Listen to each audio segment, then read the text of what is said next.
Hello नमस्कार। राम राम दोस्तों, स्वागत है आपका हमारे मैथ्स के नंबर 1 स्टडी चैनल आर के मैथ्स फाउंडेशन में। हम कक्षा 5 के जवाहर नवोदय की कक्षाएं कर रहे थे, उसमें हमने 3 प्रश्नावली पढ़ ली थी। आज हम चौथी एक नई प्रश्नावली की शुरुआत करने जा रहे हैं, जिसका नाम है गुणज, गुणनखंड एवं उनके गुण। आज जो प्रश्नावली पढ़ेंगे वो प्रश्नावली है गुणज, गुणनखंड एवं उनके गुण। ठीक है, तो आपको सबसे पहले पता होना चाहिए कि गुणज क्या होता है, गुणनखंड क्या होता है। एक तो दे रखा है गुणज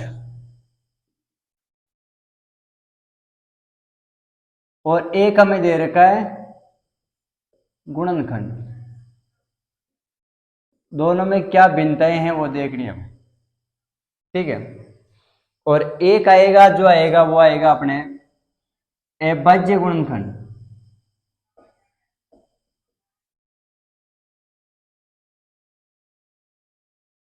उसके बाद में एक हम इस प्रश्नावली में पढ़ेंगे उभयनिष्ठ गुणनखंड। उभयनिष्ठ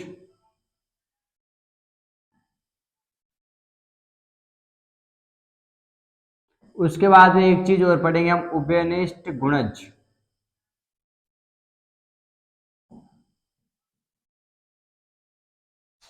बिल्कुल इजी प्रश्नावली है, कोई ज्यादा बड़ा मैटर नहीं है इसमें, और बेसिक भी है वो, उतना कोई ज्यादा बेसिक भी नहीं है इसमें। हमें बस पता होना चाहिए कि गुणज क्या होता है, गुणनखंड क्या होता है, उसके बारे में पता होना चाहिए। ठीक है, गुणज के बारे में पढ़ेंगे इस प्रश्नावली में, उसके बाद में गुणनखंड के बारे में, फिर अभाज्य गुणनखंड। अभाज्य गुणनखंड का तो आपको पता ही है। उसके बाद में उभयनिष्ठ गुणनखंड पढ़ेंगे और एक उभयनिष्ठ गुणज पढ़ेंगे। देखो सबसे पहले लेते हैं अपन गुणज।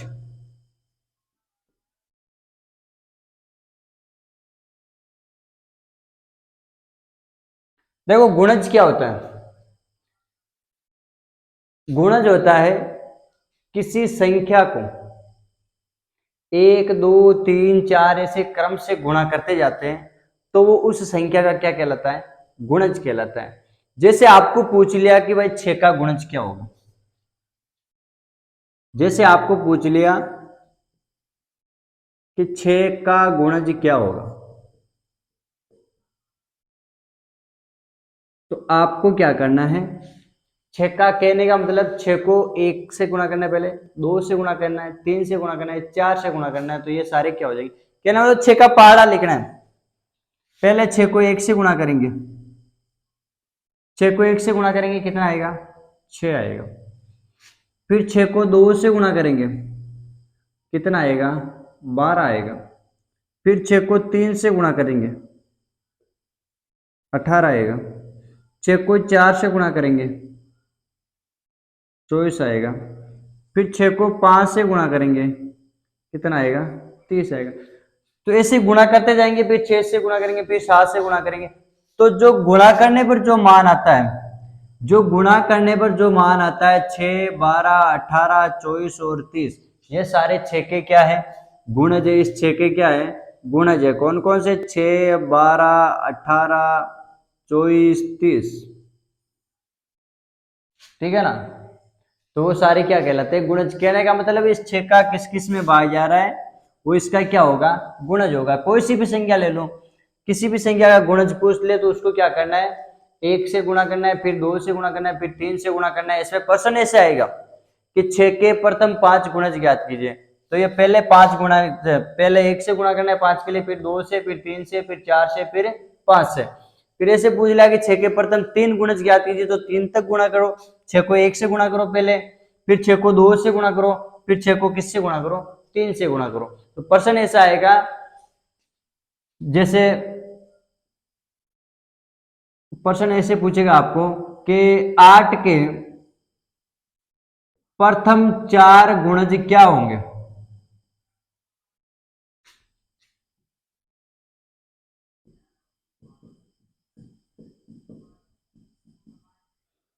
आठ के प्रथम 4 गुणज क्या होंगे, तो आपको क्या करना है, वही 8 को पहले 1 से गुणा करना है, यानी 4 तक गुणा करना है। 4 पूछा है तो 4 तक गुणा करो।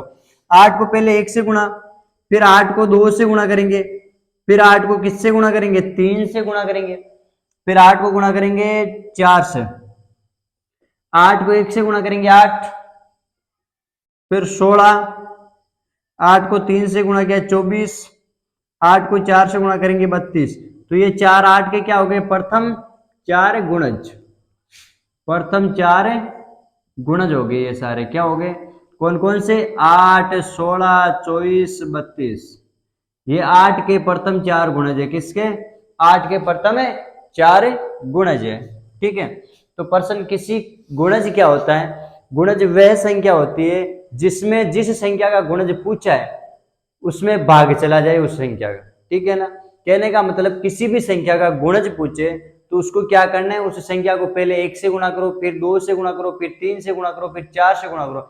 इनको गुणा करने पर जो मान आएगा उसे गुणज बोलते हैं। ठीक है ना, किसी भी संख्या का गुणज पूछे तो उस संख्या को पहले 1 से गुणा करना है, फिर 2 से गुणा करना है, फिर 3 से गुणा करना है, ऐसे करके चलते जाना है। जितने गुणज पूछे वहां तक चलो। प्रथम 3 गुणज पूछे तो 3 तक गुणा करो, प्रथम 4 गुणज पूछे तो 4 तक गुणा करो, प्रथम 5 गुणज पूछे तो 5 तक गुणा करो। ठीक है ना, तो ये होता है गुणज। ठीक है, अब गुणज के बाद में क्या पढ़ेंगे अपन, हमने गुणज पर चर्चा कर ली थी, उसके बाद में 2 नंबर पर देखो गुणनखंड के बारे में पढ़ेंगे। किसके बारे में पढ़ेंगे, गुणनखंड के बारे में। गुणनखंड क्या होता है,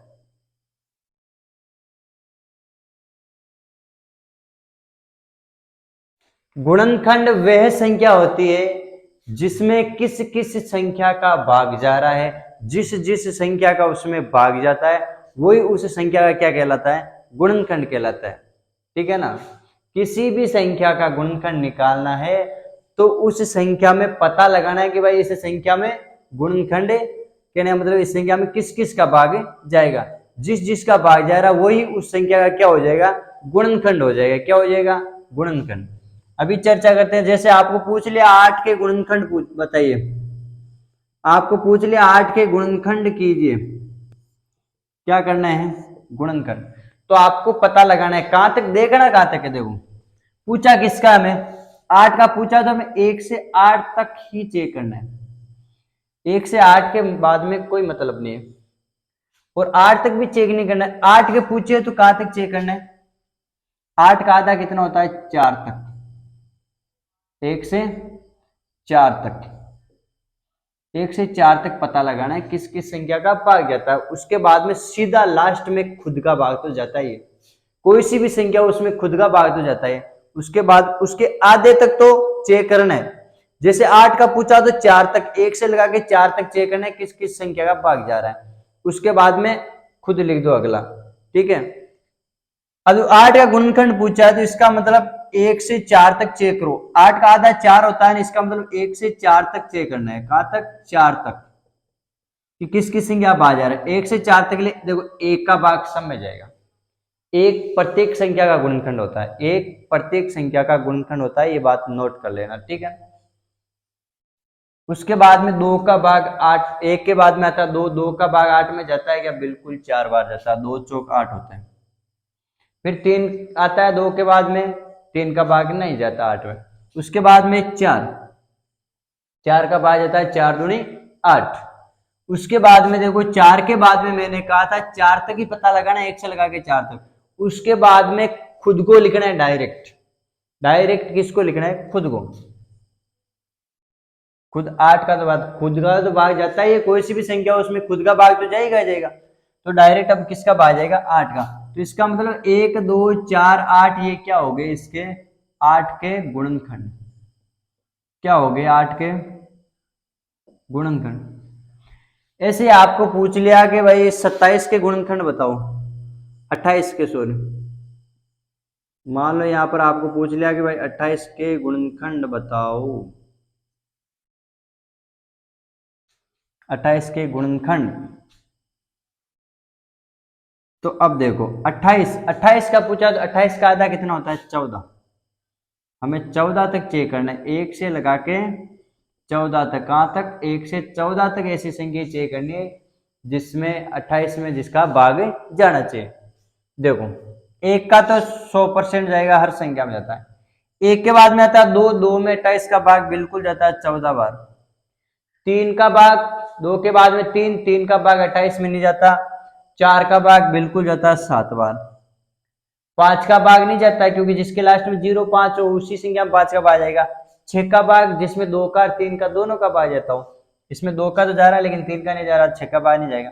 उसके बाद में आता है 7, 7 चौक 28, 7 का पहाड़ा बोल दो 4 बार 28 आ रहा है। उसके बाद में 8, 8 का भाग नहीं जाएगा। 9 का जा रहा है क्या? नहीं जाएगा। 9 दूनी 18, 9 3 27। 10 का भी नहीं जाएगा, 11 का नहीं जाएगा, 12 का भी नहीं जा रहा, 13 का भी नहीं जा रहा। अब जाएगा इसमें भाग इसका 14 का, और 14 के बाद में खुद 28 को ही सीधा लिखना है, डायरेक्ट खुद 28 को ही लिखना है, यानी जिसका गुणनखंड पूछे उसी को लिखना है।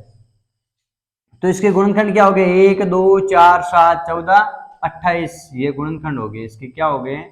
गुणनखंड। ठीक है, ऐसे ही एक उदाहरण और लेके देते हैं।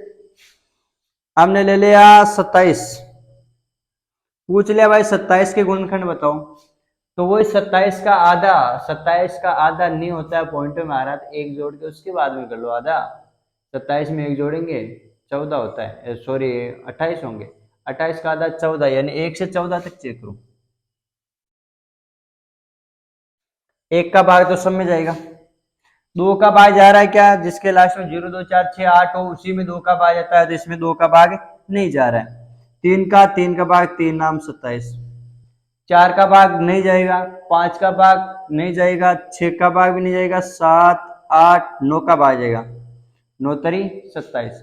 9 के बाद में अब देखो, 9 के बाद में 10 का नहीं जाएगा, 11 का भाग 27 में नहीं जाता, 11 दूनी 22।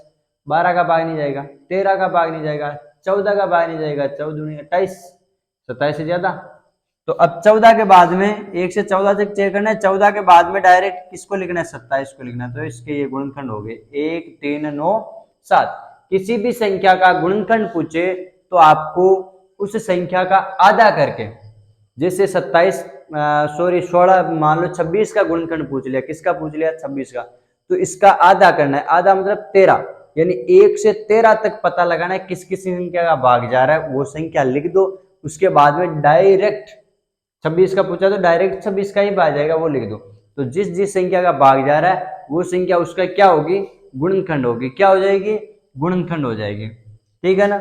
एक उदाहरण और लेके देख लेते हैं।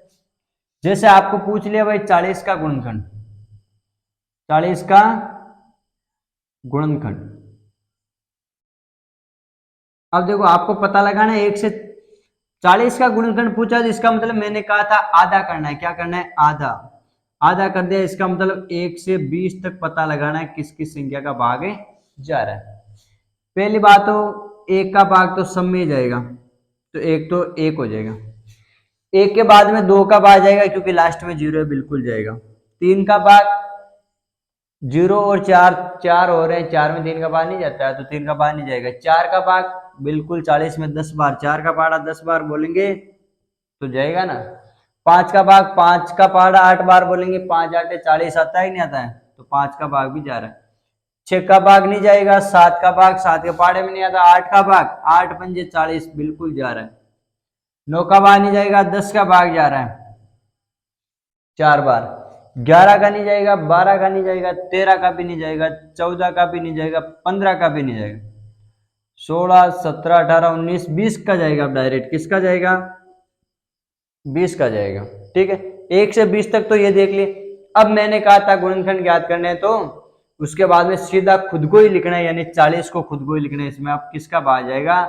अब खुद 40 का ही भाग जाएगा। तो इसके गुणनखंड क्या हो गए? 1 2 4 5 8 10 20 और 40। ठीक है, ऐसे ही एक संख्या और ले लेता हूं मैं। जैसे आपको पूछ लिया 56 का गुणनखंड, किसका पूछ लिया? 56 का गुणनखंड। 56 का गुणनखंड ज्ञात करने के लिए वही क्या करेंगे? 56 का आधा कितना? 28, यानी 1 से 28 तक तो संख्याओं का भाग लगाओ, पता लगाओ किस किस का भाग जा रहा है। 1 का भाग जा रहा है, 2 का जा रहा है क्या? लास्ट में 6 56 में बिल्कुल जा रहा है 2 का। 3 का जा रहा है क्या? 3 का भाग तो नहीं जाएगा क्योंकि 6 और 5 11 होता है, 11 में 3 का भाग नहीं जाता। 4 का भाग 4 एकम 4 4 चौक 16 बिल्कुल 4 का भाग जाएगा। 5 का नहीं जाएगा, 6 का भाग 6 8 48, 6 नाम 54 नहीं जाएगा, 7 का भाग 7 8 56 जाएगा, 7 का भाग 7 का भाग 8 बार जाएगा, 7 का भाग 8 बार बोलेंगे तो 56 आएगा। 8 का भाग बिल्कुल जाएगा, 8 का भाग 7 बार बोलेंगे तो 56 आ रहा है। 9 का नहीं जाएगा, 10 का नहीं जाएगा, 11 का नहीं जाएगा, 12 बार 2 24, 12 तेरी 36, 12 चौक 48 नहीं जा रहा है, 13 का भी नहीं जा रहा है। 14 का भाग 14 का 14, 14 दूनी 28, 14 तेरी 42, 14 चौक 56, यानी 14 का भाग जा रहा है। उसके बाद में 15 दूनी 30, 15 तेरी 45, 15 चौक 60, 15 का नहीं जाएगा। 16 का 16, 16 दो 32, 16 तेरी 48 नहीं जाएगा। 17 का 17, 17 का भी नहीं जाएगा। 19 का भी नहीं जाएगा, 20 का भी नहीं। अब सीधा इसमें 28 का भाग ही जाएगा। किसका भाग जाएगा? 28 का। ठीक है, 28 के बाद में खुद 56 का भाग जाएगा। किसका भाग जाएगा? खुद 56 का भाग। तो इसके गुणनखंड क्या हो गए? ये इसके गुणनखंड हो गए 1 2 4 7 8 14 28 56। ठीक है ना, तो ये हो जाएगा इसके अपाजित गुणनखंड। क्या हो जाएगा? गुणनखंड। कहने का मतलब जिस संख्या का गुणनखंड निकालना है उस संख्या का आधा कर दो, एक से लगा के जो आधा आया वहां तक प्रत्येक संख्या को चेक करो किस किस का भाग जा रहा है, जिस जिसका भाग जा रहा है उसको लिख दो। उसके बाद में जो संख्या खुद है जिसका पूछा है उसको लास्ट में लिख दो, वही उसके क्या हो जाएंगे? गुणनखंड हो जाएंगे। और गुणज में हमें क्या करना है? गुणज में जितने गुणज पूछे, जहां तक पूछे वहां तक गुणा करना है। जैसे प्रथम 4 गुणज पूछा तो 1 2 3 4 तक गुणा करो। प्रथम 7 गुणज पूछा तो 7 तक गुणा करो। ऐसा करना है। ठीक है ना। अब आगे देखो, हमने गुणज पर चर्चा कर ली, गुणनखंड पर चर्चा कर ली। अब देखो आगे 3 नंबर का जो भी पॉइंट है वो है उभयनिष्ठ गुणनखंड। उभयनिष्ठ, पहले गुणज ले लेता हूं। क्या ले लेता हूं? गुणज। उभयनिष्ठ का मतलब होता है कॉमन। ठीक है ना, जो दोनों में आता हो। इसमें कम से कम 2 संख्या तो हो गए। उसके बाद में 3 संख्या में पूछ लेगा ये जो निम्न संख्या दिखी है उनमें से कौन सा उभयनिष्ठ गुणनखंड है। ठीक है, तो वो बताना है आपको। क्या बताना है? उभयनिष्ठ गुणज बताना है। जैसे आपको पूछ लिया 3 व 6 में उभयनिष्ठ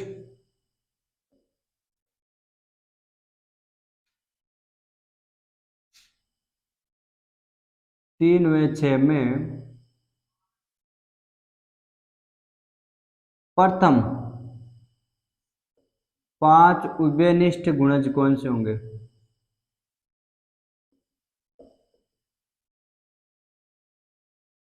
तीन व 6 के अंदर अब देखो प्रश्न ऐसे आएंगे, उभयनिष्ठ गुण कैसे निकालेंगे? उभयनिष्ठ गुणज निकालने के लिए उभयनिष्ठ गुणज वे होता है जो दोनों में क्या एक कॉमन है। जैसे ये प्रश्न दे दिया 3 व 6 में प्रथम 5 उभयनिष्ठ गुणज कौन से होंगे? पहले 5 उभयनिष्ठ गुणज। देखो 3 का उभयनिष्ठ गुणज ज्ञात करो। 3 को पहले 1 से गुणा करेंगे, पहले अलग अलग ज्ञात कर लो। 3 का ज्ञात करेंगे, 3 को 1 से गुणा किया 3, 3 को 2 से गुणा किया 6, 3 को 3 से गुणा किया 9, 3 को 4 से गुणा किया 3 चौक 12, 3 को 5 से गुणा किया 3 पंजे 15, 3 को 6 से गुणा किया 3 छक्के 18, 3 को 7 से गुणा किया 3 सत्ते 21, फिर 3 को देखो 8 से गुणा किया तो 3 आटे 24। क्या हो गया? 3 आटे 24। फिर 3 को 9 से गुणा किया तो 3 नाम 27, और 3 को 10 से गुणा करेंगे तो 3 दाए 30। ठीक है, ऐसे ही 6 के लिख लो। 6 के लिखेंगे तो वही 6 गुणा 1 बराबर 6, 6 गुणा 2 बराबर 12, 6 गुणा 3 बराबर 18, 6 गुणा 4 बराबर 24, 6 गुणा 5 बराबर 30, 6 गुणा 6 बराबर 6 को 6 से गुणा करेंगे कितना हो जाएगा? 36। फिर 6 गुणा 7 बराबर 42, 6 गुणा 8 बराबर 48, 6 गुणा 9 बराबर 54 और 6 गुणा 10 बराबर कितना हो जाएगा? 60 हो जाएगा। अब देखो दोनों का अलग अलग गुणज निकाल लिया हमने 3 का गुणज निकाला। 3 का गुणज क्या है यार? 3, 6, 9, 12, 15, 18, 21, 24, 27, 30। कहने का मतलब जिसका गुणज ज्ञात करना है उसका पहाड़ा लिख दो, ठीक है ना। 10 तक तो पूछे तो उसका पहाड़ा ही होगा। 6 का 3 का गुणज है तो 3 का पहाड़ा लिख दो। 4 का गुणज पूछा तो 4 का पहाड़ा लिख दो। अब देखो 6 का गुणज, 6 का या 6, 12, 18, 24, 30, 36, 42, 48, 54 और 60। ये 6 के गुणज हो गए। ये गुणज आए हमारे पास, 3 और 6 के गुणज आ गए। ये तो अभी गुणज है। अब हमें पूछा क्या इसमें हमें पूछा है उभयनिष्ठ गुणज। उभयनिष्ठ गुणज क्या पूछा है? उभयनिष्ठ गुणज। 3 व 6 में प्रथम 5 उभयनिष्ठ गुणज। देखो 6 इसमें भी आ रहा है, 6 इसमें भी आ रहा है। उभयनिष्ठ का मतलब होता है जो दोनों में आ रहा हो। 6 इसमें भी आ रहा है, 6 इसमें भी आ रहा है, तो पहला गुणज होगा 6। उभयनिष्ठ गुणज क्या होगा? 6 होगा। 12 इसमें भी आ रहा है, 12 इसमें भी आ रहा है, तो दूसरा उभयनिष्ठ गुणज होगा 12। 18 3 वाले में भी आ रहा है, 18 6 वाले में भी आ रहा है, तो तीसरा उभयनिष्ठ गुणज क्या होगा? 18। 24 इसमें भी आ रहा है, 24 इसमें भी आ रहा है, तो तीसरा गुणज क्या हो जाएगा? 24, चौथा सॉरी। और 30 इसमें भी आ रहा है, 30 इसमें भी आ रहा है, कितना हो जाएगा? 30। हमें प्रथम 5 ही चाहिए। देखो 3 और 2 5, यानी प्रथम 5 उभयनिष्ठ गुणज क्या हो गए? 3 व 6 में प्रथम 5 उभयनिष्ठ गुणज। 3 व 6 में प्रथम 5 उभयनिष्ठ गुणज हो गए 6, 12, 18, 24, 30। अब जैसे आपको पूछ लिया, जैसे कोई सी भी संख्या ले ली,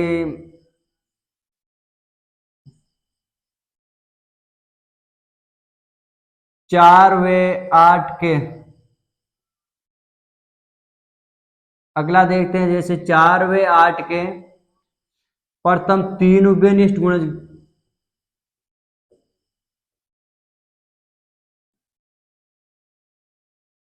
अब देखो मैंने कहा था उभयनिष्ठ गुणज ज्ञात करने के लिए, उभयनिष्ठ गुणज ज्ञात करना है तो सबसे पहले इन दोनों का गुणज निकालना पड़ेगा। किसका? 4 और 8 का। 4 का गुणज लिखो तो मैंने कहा था डायरेक्ट गुणज लिखो तो ज्यादा वो गुणा करने की जरूरत नहीं है कि 4 को 1 से गुणा करे, 4 को 2 से गुणा। अरे 4 का पहाड़ा लिखो। क्या लिख दो? 4 का पहाड़ा लिख दो। 4 4 जोड़ते जाओ, 4 4 दूनी 8, 4 तरी 12, 4 चौक 16, 4 पंजे 20, 4 छक्के 24, 4 7 28, 4 8 32, 4 नाम 36 और 4 दे 40। कहने का मतलब जिसका गुणज ज्ञात करना हो उसका पहाड़ा लिख दो। आगे और ज्ञात करना हो तो 4 का गुणज ज्ञात करना, 4 4 जोड़ते जाओ, 40 में 4 जोड़ेंगे, 44 में आगे और जरूरत पड़े तो जोड़ दो।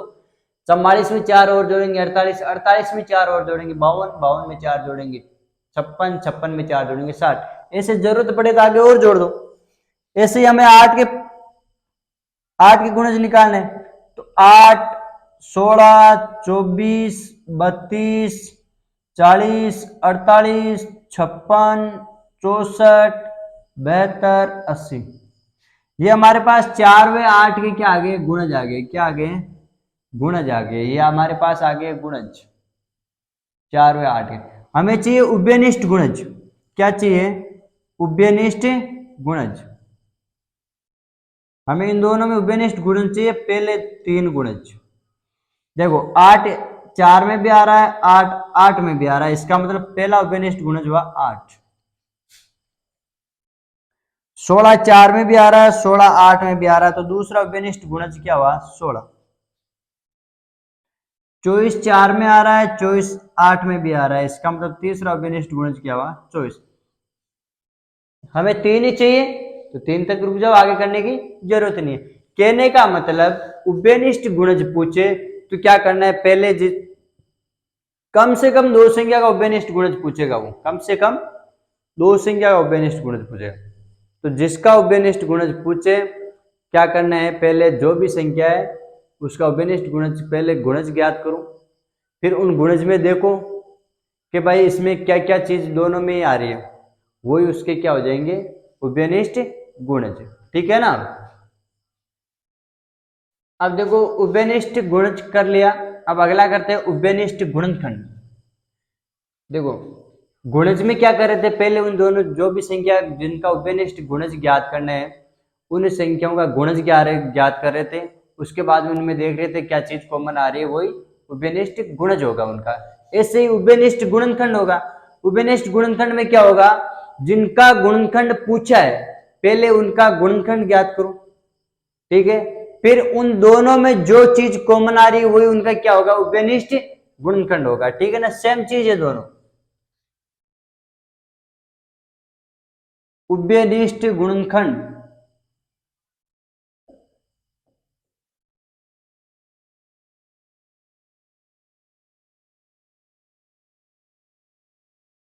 देखो उभयनिष्ठ गुणनखंड उदाहरण से समझेंगे। जैसे आपको पूछ लिया 12 व 16 के प्रथम 3,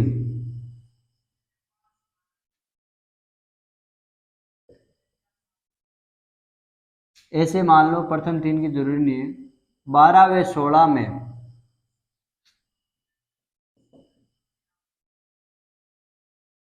उभयनिष्ठ गुणनखंड बताइए। उभयनिष्ठ गुणनखंड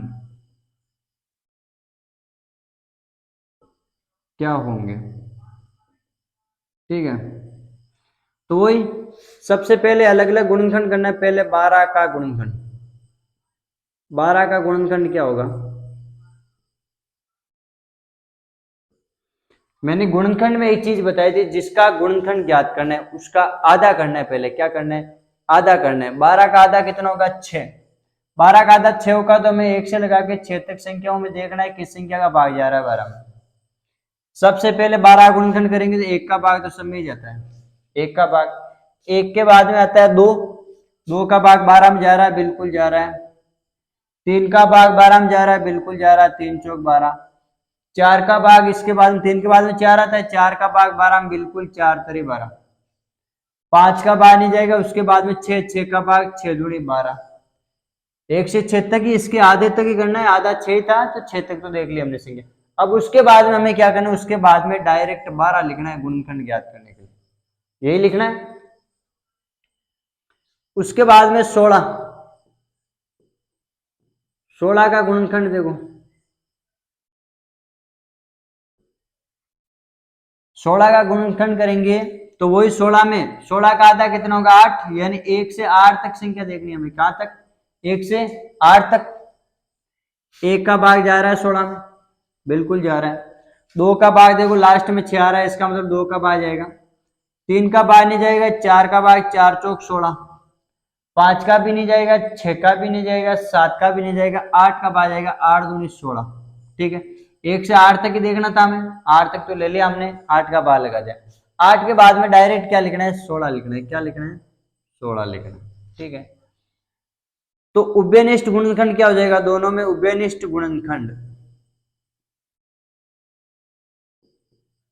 उभयनिष्ठ गुणनखंड क्या हो जाएगा दोनों में। उभयनिष्ठ गुणनखंड के लिए मैंने कहा था जो चीज दोनों में आई वही उभयनिष्ठ गुणनखंड। देखो एक इसमें भी आ रहा है, एक इसमें भी आ रहा है, तो इसका मतलब 1। 2 इसमें भी आ रहा है, 2 इसमें भी आ रहा है, इसका मतलब 2। 4 इसमें भी आ रहा है, 4 इसमें भी आ रहा है, तो ये 4।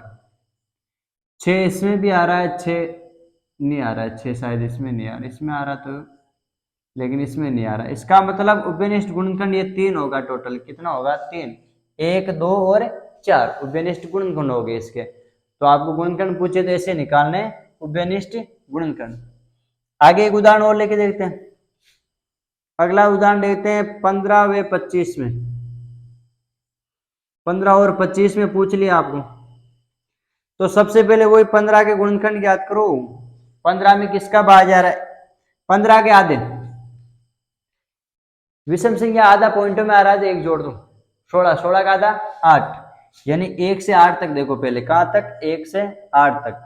1 का भाग जा रहा है 15 में, बिल्कुल जा रहा है। 2 का नहीं जा रहा है क्योंकि लास्ट में 5 है।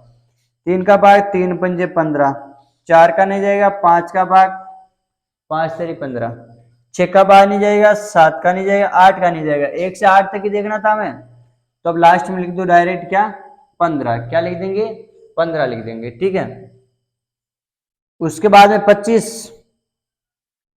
25 में सबसे पहले 1 का भाग तो सब में जाता है। 25 के आधे कितने होते हैं, देखो आधे करो। 25 के आधे 25 में एक जोड़ेंगे 26, यानी 13 तक देखना है। कहाँ तक, 13 तक देखना है, क्योंकि 26 के आधे 13 होते हैं ना। 2 का भाग नहीं जाएगा, 3 का भी 25 में नहीं जाएगा, 4 का भी नहीं जाएगा, 5 का जाएगा। 5 के बाद में 6, 7, 8, 9, 10, 11, 12 किसी का नहीं जाएगा, सीधा 25 का ही जाएगा। किसका जाएगा, 25 का जाएगा। तो इन दोनों में उभयनिष्ठ गुणनखंड क्या आएगा, देखो एक इसमें आ रहा है, एक इसमें आ रहा है, आ रहा है कि नहीं आ रहा, तो एक तो एक हो गया, एक 5 इसमें आ रहा है, एक 5 इसमें आ रहा है। तो इन दोनों में उभयनिष्ठ गुणनखंड क्या होगा, 1 और 5 हो जाएगा। क्या हो जाएगा, यानी 15 व 25 में उभयनिष्ठ गुणनखंड हो जाएगा 1 और 5। क्या हो जाएगा, 1 और 5, ठीक है। उसके बाद में एक उदाहरण और देते हैं। एक उदाहरण ले लिया, जैसे मैंने ले लिया 27वें 18 में, आपको पूछ लिया 27वें 18 के अंदर उभयनिष्ठ गुणनखंड बताइए। तो सबसे पहले वही 27 का गुणनखंड करेंगे, और 27 के लिए 27 में एक जोड़ कितना, 28, 28 के आधे कितने, 14 तक। 1 से लगा के 14 तक देखना है हमें, किसकी संख्या बाहर जा रहा है। 1 का जा रहा है, बिल्कुल जा रहा है। 2 का नहीं जाएगा क्योंकि लास्ट में 7 है इसके। 3 नाम 27 होता जाएगा, 4 का नहीं जाएगा, 5 का नहीं जाएगा, 5 का भाग उसी में जाता है जिसके लास्ट में 0 और 5 हो।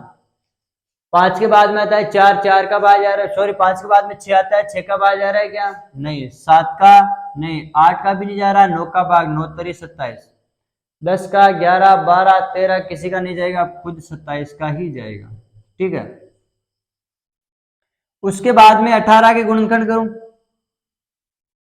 18 के गुणनखंड करेंगे तो 18 में देखो 1 का भाग जा रहा है, 2 का भी जा रहा है। 18 के आते कितने होते हैं, 9। हमें 9 तक देखना है इसमें, कहां तक देखना है, 9 तक। 1 से लगा के 9 तक, ठीक है ना। 1 के बाद में 2, 2 का भाग बिल्कुल जा रहा है क्योंकि लास्ट में 8 है। 3 का भाग भी जा रहा है, 3 छक्के 18, 4 का नहीं जाएगा, 5 का नहीं जाएगा, 6 का जा रहा है, 6 तरी 18, 7 का नहीं जाएगा, 8 का नहीं जाएगा, अब 9 का जाएगा। और 9 के बाद में देखो 1 से 9 तक ही देखना था, उसके बाद में खुद का ही जाएगा। तो इन दोनों में उभयनिष्ठ गुणनखंड क्या आ जाएगा, देखो एक इसमें भी आ रहा है, इसमें भी आ रहा है, 3 इसमें भी आ रहा है, 3 इसमें भी आ रहा है, 9 इसमें भी आ रहा है, 9 इसमें भी आ रहा है। तो इन दोनों में उभयनिष्ठ गुणनखंड क्या हो जाएगा, 1, 3, 9। क्या हो जाएगा, 1, 3, 9। अगला एक उदाहरण और लेके देखते हैं। एक उदाहरण ले लिया मैंने 14/20, पूछ लिया भाई 14 और 20 में उभयनिष्ठ गुणनखंड क्या होगा। उभयनिष्ठ गुणनखंड, उभयनिष्ठ गुणनखंड पूछ लिया आपको 14/20 में। तो वही 14 का पहले गुणनखंड करेंगे। 14 का गुणनखंड करने के लिए 14 का आधा कितना होता है, 7, यानी 7 तक चेक करना है हमें। कहां तक, 7 तक चेक करना है। 1 का भाग जा रहा है, 1 का भाग तो सभी में जाएगा, प्रत्येक संख्या का गुणनखंड होगा 1 तो, ठीक है। 2 का भाग लास्ट में 4 आ रहा है, बिल्कुल जाएगा। 3 के भाग में 14 आता है या नहीं, 4 के में भी नहीं आता, 5 के में भी नहीं आता, 6 के में नहीं आता, 7 का ही जाएगा। 1 से 7 तक देखना था, देख लिया। 7 के बाद में डायरेक्ट खुद 14 का भाग ही जाएगा, ठीक है। उसके बाद में देखो 14 का निकाले हमने गुणनखंड, अब करना है 20 के गुणनखंड। 20 में 1 का भाग, 2 का भाग लास्ट में 0 है, 3 का नहीं जाएगा, 4 का भाग 5 बार बोलेंगे 4 का भाग तो 20 आ जाएगा। 5 का भाग जाएगा क्योंकि 5 का भाग 4 बार बोलेंगे 5 का भाग तो 20 आएगा। 6 का नहीं जाएगा, 7 का नहीं जाएगा, 8 का नहीं जाएगा, 9 का नहीं जाएगा, अब 10 का ही जाएगा। अब हमें 10 तक ही देखना था क्योंकि इसके आधे कितने होते हैं, 10, तो 10 लिख दिया हमने, ठीक है ना। 10 के बाद में डायरेक्ट खुद 20 को ही लिखना है। तो इन दोनों में उभयनिष्ठ गुणनखंड क्या आएगा, इन दोनों में उभयनिष्ठ गुणनखंड उभयनिष्ठ गुणनखंड क्या हो जाएगा?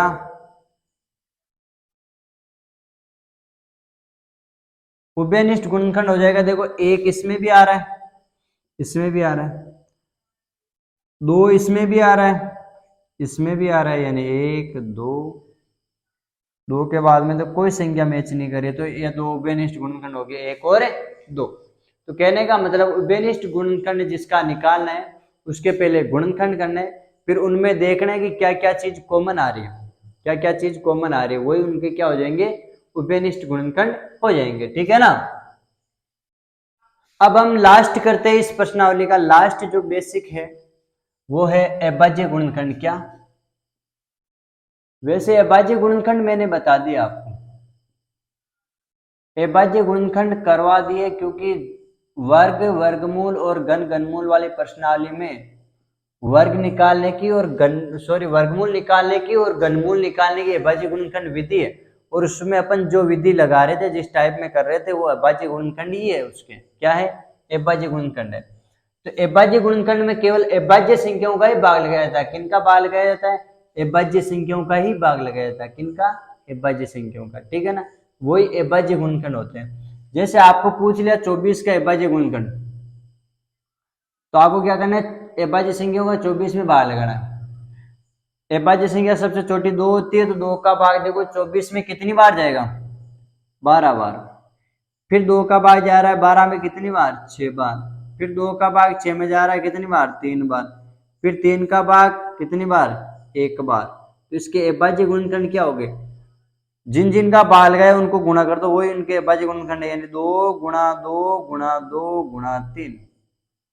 और इसको अपन ऐसे भी लिख सकते हैं, देखो 2 तो कितनी बार गुणा हो रहा है? 3 बार गुणा हो रहा है, तो इसको लिख सकते हैं 2 की घात 3 गुणा 3।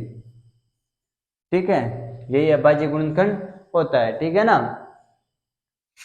बड़ी संख्या लेके देख लेते हैं। जैसे आपको पूछ ले 156, 156 का अभाज्य गुणनखंड कीजिए, तो अभाज्य गुणनखंड के लिए वही अभाज्य संख्याओं का भाग लगाते हैं, और अभाज्य संख्या में सबसे पहले सबसे छोटी अभाज्य संख्या का भाग लगाया था। किसका लगाया था? सबसे छोटी अभाज्य संख्या का। लगाओ भाग, 2 का भाग जाएगा। ठीक है ना, 2 का भाग जा रहा है क्योंकि लास्ट में 6, इसका मतलब इसमें 2 का भाग जाएगा। लगा के देखो 2 का भाग कितनी बार? 2 7 14 बचा 1, 2 8 16, यानी 78 बार। अब देखो भाग 2 के बाद में ऐसे नहीं कि सीधा 3 का लगा दें, जब तक 2 का, पहले शुरुआत 2 से हुई है, तो जब तक 2 का भाग जा रहा है तब तक 2 का ही लगाना है। देखो 2 का भाग 78 के आधे होते हैं 39। अब 2 का भाग जा रहा है क्या? नहीं, अब भाग नहीं जा रहा है तो रुक जाओ, अब आगे वाला स्टेप लेते हैं। आगे अभाज्य संख्या 2 के बाद में आती है 3।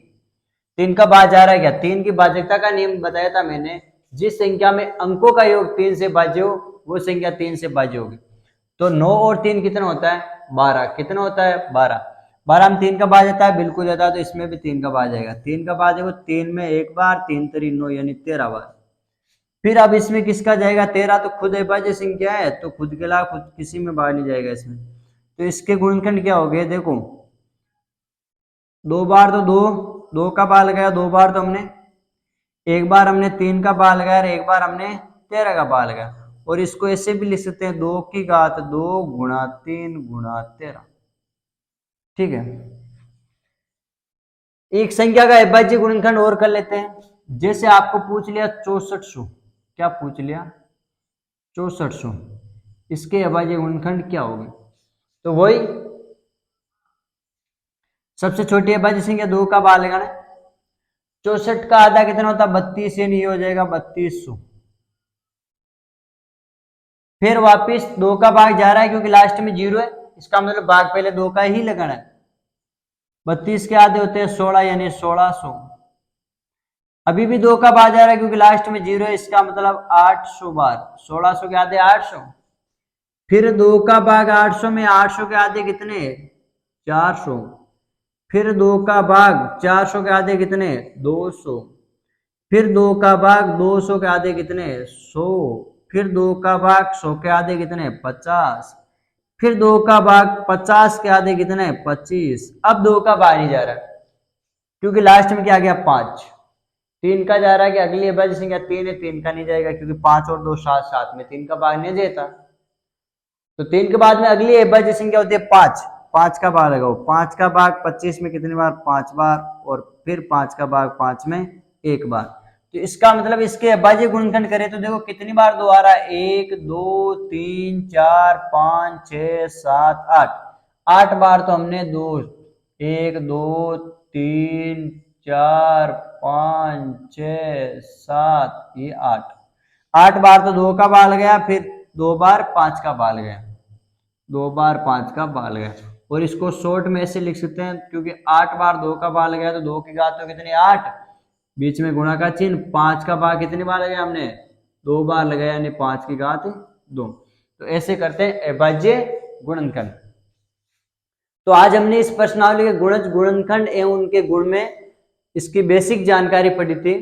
गुणज कैसे निकालते हैं, गुणनखंड कैसे निकालते हैं, उभयनिष्ठ गुणज कैसे निकालते हैं, उभयनिष्ठ गुणनखंड कैसे निकालते हैं, अविभाज्य गुणनखंड कैसे निकालते हैं, ये चीजें हमने आज पढ़ी थी।